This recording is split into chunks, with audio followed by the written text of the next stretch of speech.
feeling the relief. 15 minutes, you'll have full onset, and it will slowly start fading away after the 15 minutes.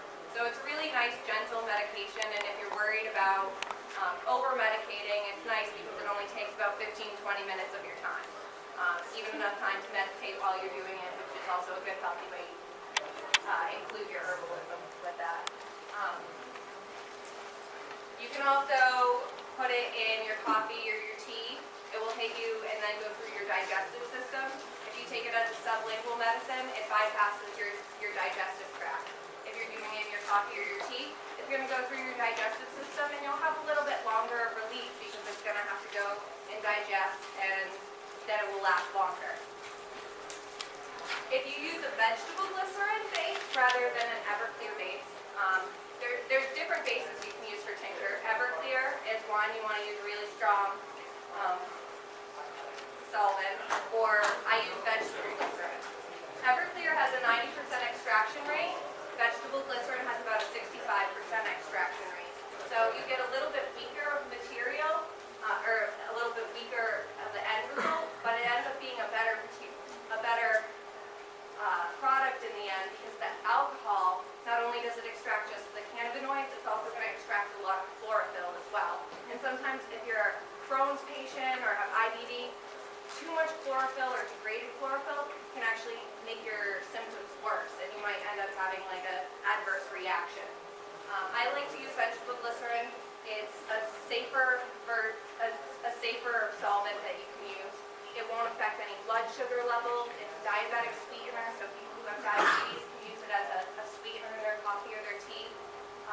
And what's also really cool about vegetable glycerin is it's propylglycerin's best, kind of like twin. It's kind of the next best thing to that. It's a hypoallergenic version of PG, which is what people use in their vape pens. So you can actually make a vapable tincture. And that's what I actually do, is I use vegetable glycerin, and people can use that in their vape pens as well. To start, I'm going to familiarize you guys a little bit with some products. We're going to be using vegetable glycerin. That's a big one. You're going to need some sort of material, whether it's flowers, trim, hash, oil. In my case, I'm going to be using cranberries. Cranberries are awesome. And in my process, not only am I just making a cranberry tincture here today, I'm also going to be doing, what you can do with this is you can make flavorings. So some people, like our grandmothers, might not like the way the cannabis tastes. So what I do is I add flavoring. I have a chocolate mint plant, a peppermint plant, lemon verbena is over here. All of these are herbs that I actually can make tinctures out of and flavor my tinctures with. These taste like lemon vein tops. It's awesome. People love it. The chocolate mint, people adore that. So I'm going to be using cranberries, and I'll actually later on use that with a cannabis tincture and make a cannabis cranberry mix. So you'll need your materials, you'll need your vegetable glycerin, and you need a jar. Just an empty jar.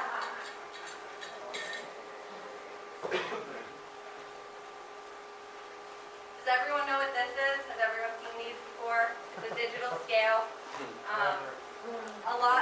You'd be surprised. They teach these workshops, and we have a lot of people being like, what is that? Where do I get one of those?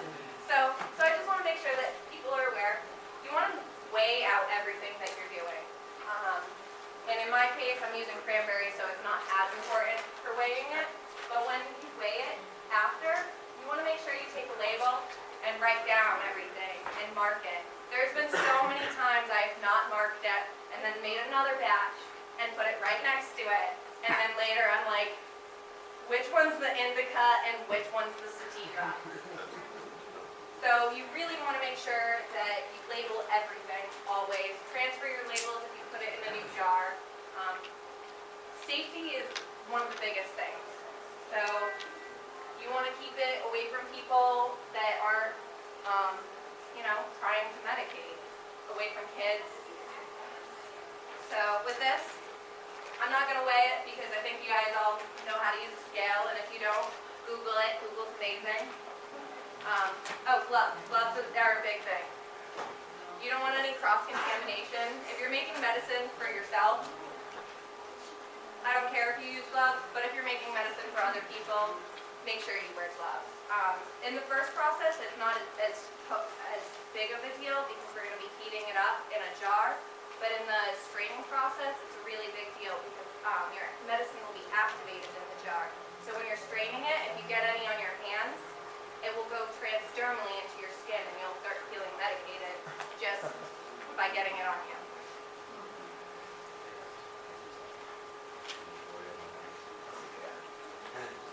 It's the truth. My first time I was making tincture, I didn't know what to strain it with.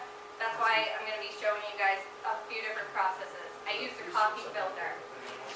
All over myself, dripping on the floor. Me and my dog, we got so medicated, we just sat and watched cartoons for the next half an hour, left everything on the counter. So really try and take into consideration what I'm saying. I did leave you guys all these awesome flyers. It has the ins and outs of safety on it, so really pay attention about that.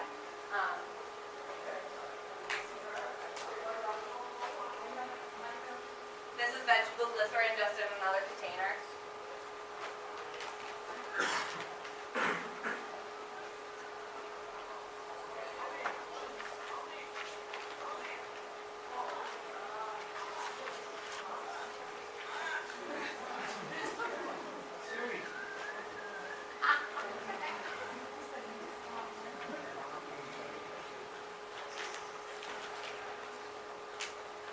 I'm a mess all the time, so it's going to be likely that you'll probably be a mess too. I've been doing it for 4 years and I'm still a mess.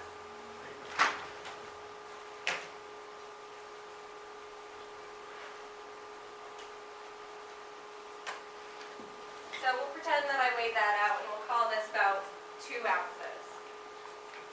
In general, I don't have any numbers on here. It's kind of use whatever you have available to you. Some people have access to a bunch of medicine, some people have access to trim. Other patients will just be going to a dispensary and purchasing an eighth at a time. It doesn't matter how much medicine you have, just as long as you write down what you put in it. For me, what I usually think is a safe standard to start with is 1 gram per 1 ounce. That way, when I was always talking to patients, would you rather try your gram in nug form, or would you rather try and get your gram in tincture form and see how different it lasts, how it affects you as opposed to having 1 gram of a nug as opposed to having 1 gram in an ounce of tincture. You know, you can kind of start seeing which way is more helpful and which way you'll use less of your cannabis with. With tinctures, less is kind of more. You don't need a lot of cannabis. It hops on the fast track to your brain, talks directly with your brain, and finds the receptors that need healing. Whereas with an edible, it's just going to go through your digestive system and bounce to whatever receptors it can find. This is like a direct connection, which is a really cool thing.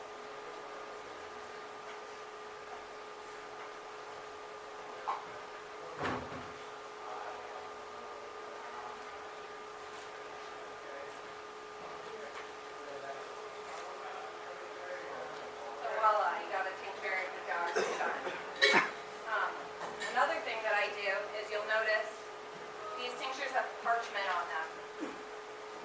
Like this. Parchment. The reason why I do that is I put a piece of parchment in between the top of the jar and the seal to create an airtight seal. And also we're using liquids with metal tops. So you don't want any corrosion to get in your medicine. And if you were going to do like a cold extraction tincture where you're letting your medicine sit for 6 months, you're really going to want to worry about if it's going to be corroded or not.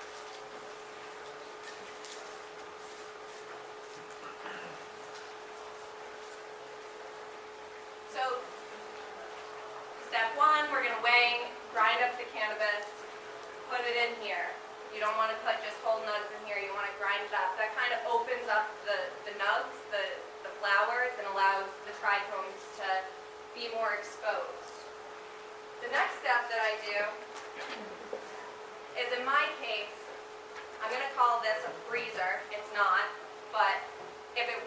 if I had a freezer, I would put this in a freezer, and I would let that sit for about 12 hours, let it get cold. What's happening there is the cold's allowing the crystals to fall off of the plant material. What's happening is just like if you were to take a rose and dip it in like some dry ice, you can take that rose and then smash it and it goes everywhere. That's basically what you want to happen to your cannabis. You want it to freeze, and then when you agitate it, it will smash and all the crystals will fall off the plant matter. So I do that. Get it all cold. When you get it all cold, you'll notice that your glycerin is going to be really hard to move around. It gets really thick. The colder, the thicker it is. So at that point, you don't want to stick this in something hot because we're working with glass, and that could shatter the glass and waste all of your medicine. So I just put it on the counter, and so I usually do this overnight, throw it in the freezer overnight, set it in the counter, do my morning thing, and then I'm going to stick it in my crock pot. Once it gets to about room temperature, I'm going to throw some cold water in the crock pot with my cold tincture, because it's not thoroughly room temperature, and I'm going to turn this onto medium. I'm going to let it sit for 12 hours. I want to make sure, I'm going to put it in my crock pot, and I'm going to put water around it. So what's happening is because you have water in the crock pot, your temperature is never going to get above 212 degrees Fahrenheit. That's the evaporation point of water. Evaporation point of THC is about 315 degrees. CBD, I think, is about 320, give or take a little bit. So as long as it's at 212, you have no risk of burning off any of your medicine. And that's also going to keep the temperature nice and low to preserve those terpenes that I was talking about. Some terpenes have an evaporation point of 180. Your water in here is not going to be above 212, and that's at a rapid boil. This is never going to get to a rapid boil. So that means your terpenes are going to be in your tincture when it's left over. And that's where you get the full medicine. And you'll get terpenes, you'll get your THC, you'll get your CBD. So what we're going to do, like I said, the cold will help the crystals fall off. You're going to shake it, that's the agitation, that's going to help the crystals fall off. And then we're going to heat it. That's going to decarboxylate our material. So decarboxylation is activating your medicine. Cannabis comes in a raw form, it comes in THCA, or CBDA, and you want to convert that into a THCV or THC. So how you can do that is you can do it for a really long period of time. 6 months to a year. Or you can cut that down by adding a little bit of heat. And the more heat you add, the more decarboxylate, the quicker it will decarboxylate. So with this, we'll have it in here for 12 hours. And then we're going to set it on our counter again. Let that get down to room temperature. Stick it back in our freezer. I do this for a total of 32 hours on the heat, going back and forth every 12 hours between freezer and crock pot. What's really cool is it's kind of at my disposal, at my disposal. I can do it whenever I want. I can take it out of the crock pot and put it in the freezer and go to bed. Or I can put it in the crock pot and go to work for the day. It's approximate hours. You can just write down hey, I did a nice session with this today, good 12 hours or good. But I like to generally say about 32 hours in the crock pot, and you've got some really, really good medicine. You're going to have the THCA, it's not fully converted. You're going to have the CBDA, you're going to have the activated THC, you're going to have the activated CBD, you're going to have all of the activated terpenes. I don't think terpenes have to be activated, I think they just get extracted. And then you'll be able to get ready for straining consumption. So we can do that. Yeah, and I constantly, every time I walk past my tincture, I pick it up and I shake it. If you don't have a crock pot at home too, you can do this on the stove. I started doing it on the stove. Same way, I take a jar, I put the water around it, and I just put it on simmer. I still do the 32 hours. I just You know, it might take me a couple days longer. It might take me a week to make the tincture this time because I have a bunch of stuff to do as well. But if you're going to be doing it in a pan, the most important thing about the pan is making sure you have something at the bottom of your pan because you're putting glass on metal and that gets really hot. And there has been times where I have broken my tincture in the pot and it's not fun. You don't even want to try straining it out. You just get rid of it and call it a loss. And it's no fun. It isn't.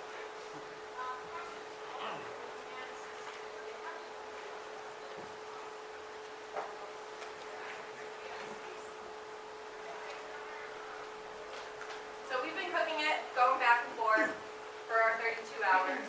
Now we're going to talk about straining a little bit. This is the time, like I said, you really want to make sure you wear gloves.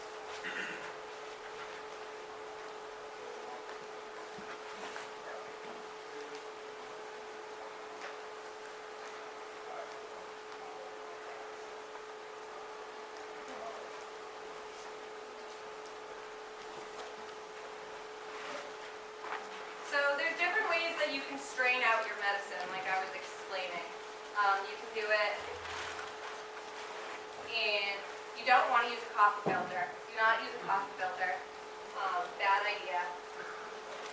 Industry standards, these are bubble bags. You can make hash with them. You can get them online. They have screens in the bottom. They have different size screens. These screens will allow the crystals to fall through, but not the plant material. I think that's a really cool way to do it. They're also waterproof, so you don't lose a lot of your tincture too. It depends. I use different sizes for different things. Yeah. Yeah, I think I'm using like I forget. I do it by color. You know, I'm using the yellow one. If that matters. Jamie, do you ever use hemp muslin bags? I do. Do you like those?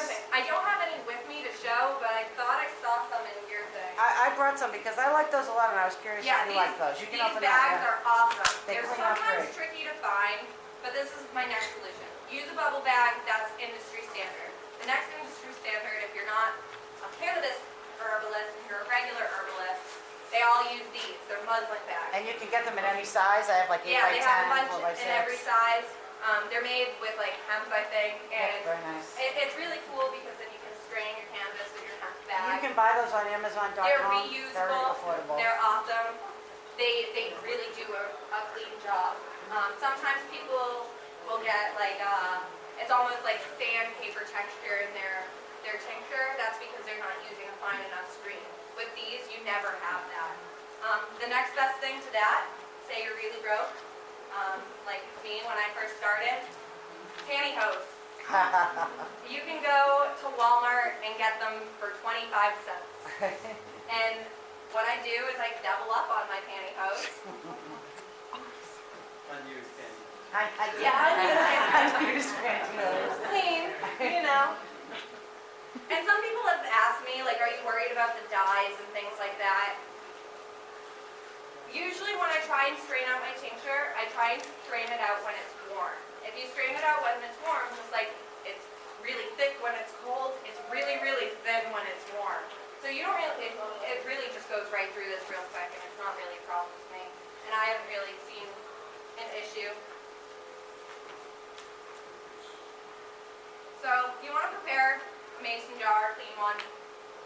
I'll try and do it like here so you guys can see a little more. You sterilize yours? I do. My cannabis ones. I use With the hot water bath or is it? hot water bath, yeah. If I don't do it in the dishwasher, I don't have a dishwasher. I'm not that luxury yet. Eventually I'll be there. I'll get my own house and my own dishwasher.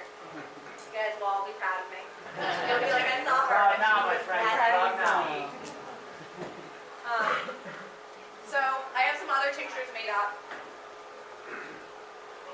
Just so you guys can see. This is a tincture I strained. This is basil. You guys will want to try any of it after the show. It's just basil, no medicine other than basil. I was really interested in that, actually. I make tincture, and Jamie showed me this, and this is for chef, for culinary. Yeah, you can do It's like, a beautiful glycerin basil tincture, and we just all tasted it. And can you just talk about that for a minute? I thought so that was basically beautiful. everything that we're doing here, you can do this with vanilla bean Yep. or any flavor and make your own vanilla extract, cannabis extract, Yeah. cranberry extract, blueberry extract, whatever you want. And so it's kind of also like a fun and therapeutic to go around and like make your own other ones. And it's cool also to see what they look like after they've been strained out. Different colored things will turn your tincture different colors. I was making a tincture for, I processed for some patients, and a patient grew some really nice flowers. Beautiful. I look at it, I see a little bit of purple in it, but when I broke it out, it looked like flowers, like lavender in there. It was so much purple. And when I have that tincture sitting right now, the whole tincture is purple. It's crazy. I was so shocked to see how it changes. So I have a basil one that I straightened out at my last workshop that I did. This is an orange mint. This is sage. I think I had one more too somewhere, right here. And then this one is regular mint tincture. So this is what I'm straining out today. I put on my pantyhose, put the pantyhose right on.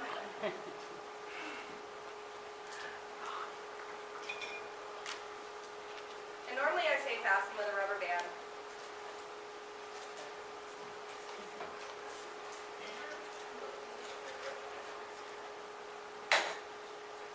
And then you just pour.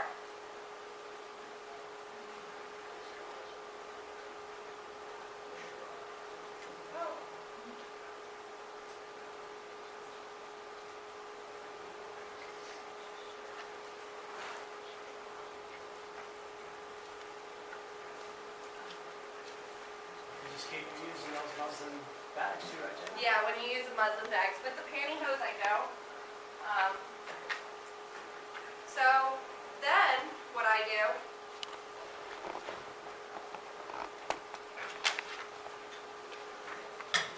I'm going to do it on this table because it's easier to wipe down.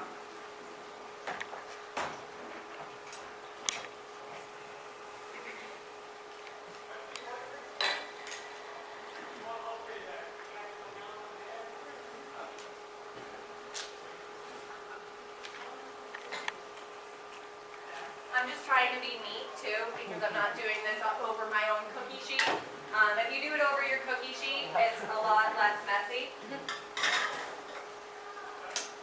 So I'm going to talk to you a little bit about tincture presses. You don't want to squeeze out all of that with your hands. It's going to get all over your hands. You'll self-medicate. You're going to get it all over your gloves. It's going to be a big mess everywhere you go. Industry professionals, they use tincture presses. This is probably the first tincture press that most people see. It looks like a couple dog dishes. And you just put your material in it like that and then squeeze, and the rest of it comes right out.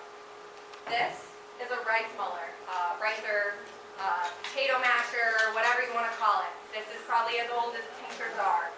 This is an antique one. It's been bent so much that it can't be bent anymore, really. But what you do is you stick it in there, and then you can squeeze all of the stuff out. And I'll show you how to do that. So with these, they're awesome because they give you a little more room to hold.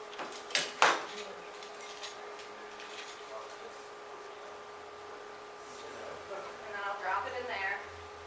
Give it a nice twist. Nothing will pop out.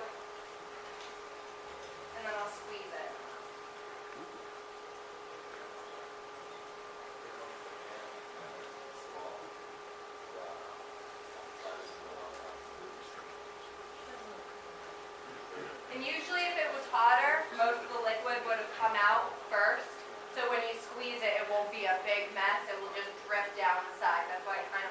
nice that you're not having to do it with your hands as well to squeeze it, because, you know, when I do it, it's really warm and we don't want to be touching Yeah, you it. can get and burned I from like it, that, you're your doing hands it aren't hot. on it. This is nice, it's not messy, keeps it all nice sanitary, you know, nobody's touching my tinctures really, none of the tincture gets touched, as you can see. I all use equipment and I make sure my equipment is sanitary, sterile, I wash everything. I use really strong, isopropyl alcohol to sterilize everything, 91%. I brought a bottle of that to show. I sterilize everything. If I don't have this, I sterilize it with Everclear. Whatever I have, always try to be sanitary. You have this awesome tincture. I also, did I not bring them? I forgot my paper towels to wipe down the sides of the jars. We labeled that. So now we would be labeling that mint tincture. What's cool is now what you're left with is, let me give this a good squeeze.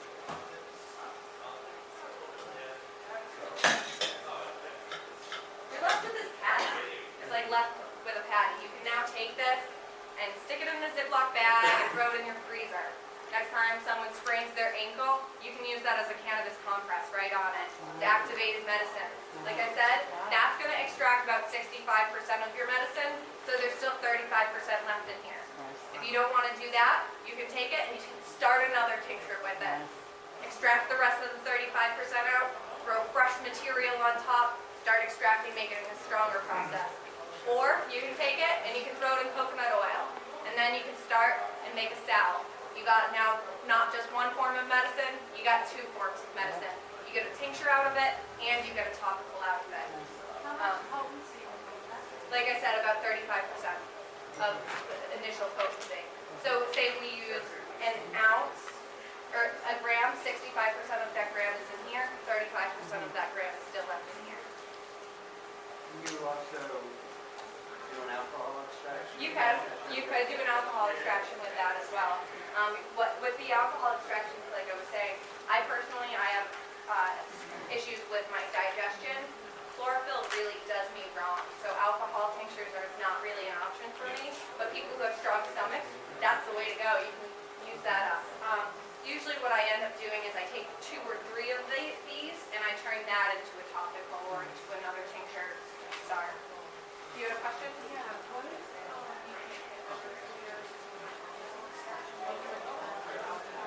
What's the question? Can you repeat that, please, If she can't Jamie? get Everclear, what other tincture or what other alcohol solvent would you use? You can use vodka, you can use rum. When I first started making my tinctures, I did an extraction.